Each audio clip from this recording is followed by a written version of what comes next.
Hello everyone, welcome back to the channel. In this video I'm going to be walking through about Autosnipe Referral Program. So to get started, Autosnipe AI, like many other solunar trading bots, offer a referral program designed to incentivize users to expand its network.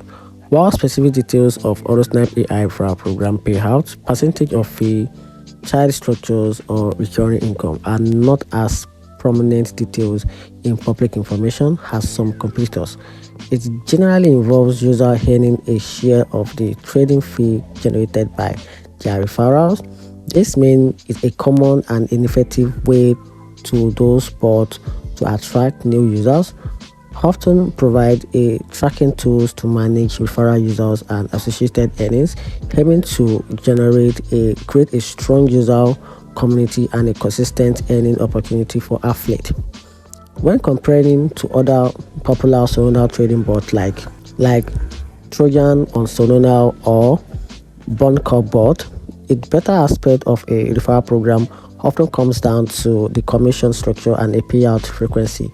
For example, Trojan on Solana typically offer a referrals a share of their referral fee, with some report of its extendable up to 5 levels deep for long-term earning. Bondcore has a tight system offering higher percentage in the first month and then a consistent lower percentage indefinitely. While Autosnipe's program aims for consistent earning opportunity without more specific public details, its payout structure, tide or duration of reward, it's hard to definitely say if it's better than users who often prefer programs with clear, generous, and a long-time commission structure, with a daily or a frequent payout, which are common competitive differentiation among these fast-paced Solana trading bots.